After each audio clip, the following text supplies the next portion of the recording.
మహేష్ బాబు గుంటూరు కారం మూవీకి నైజాంలో 42 కోట్లు, సీడెడ్లో 13 కోట్ల 75 లక్షలు, ఆంధ్రప్రదేశ్లోని అన్ని ప్రాంతాల్లో కలిపి 46 కోట్ల 25 లక్షల బిజినెస్ జరిగింది. ఇలా మొత్తంగా తెలుగులో 102 కోట్లకు అమ్ముడుపోయింది. అలాగే కర్ణాటక ప్లస్ రెస్ట్ ఆఫ్ ఇండియాలో 9 కోట్లకి, ఓవర్సీస్ హక్కులు 20 కోట్లతో కలిపి మొత్తంగా 132 కోట్ల బిజినెస్ జరిగింది. ఇక కలెక్షన్స్ విషయానికి వస్తే గుంటూరు కారం చిత్రం బాక్సాఫీస్ వద్ద జోరుని కొనసాగిస్తోంది. ఫ్యామిలీ ప్రేక్షకులు ఈ చిత్రాన్ని ఆదరిస్తున్నారు. ఈ సినిమాకి తొలి షో నుంచే నెగిటివ్ రివ్యూలు వచ్చినా కూడా ఓపెనింగ్స్ మాత్రం తగ్గట్లేదు. మొదటి 2 రోజుల్లో వరల్డ్ వైడ్ గా 127 కోట్ల గ్రాస్ వసూలు చేసిన గుంటూరు కారం 3వ రోజు కూడా అదే ఊపు కనబరిచింది. నిన్న ఒక్కరోజే 37 కోట్ల రూపాయల గ్రాస్ రాబట్టింది. మిక్స్డ్ టాక్ తో సంబంధం లేకుండా 3వ రోజు కూడా గుంటూరు కారం సినిమా భారీ వసూలని రాబట్టింది. ఆదివారం రోజు కూడా గుంటూరు కారం మూవీకి 14 కోట్ల 25 లక్షల కలెక్షన్స్ వచ్చినట్టు సమాచారం.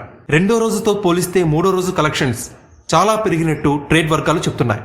2వ రోజు మహేష్ బాబు మూవీ 13 కోట్ల 55 లక్షల కలెక్షన్స్ రాబట్టగా 3వ రోజు ₹1 కోటి వరకు కలెక్షన్స్ పెరిగినట్టు సమాచారం. మొత్తం మీద ఈ 3 రోజుల్లో మహేష్ బాబు సినిమా 164 కోట్ల రూపాయల గ్రాస్ వసూలు చేసింది.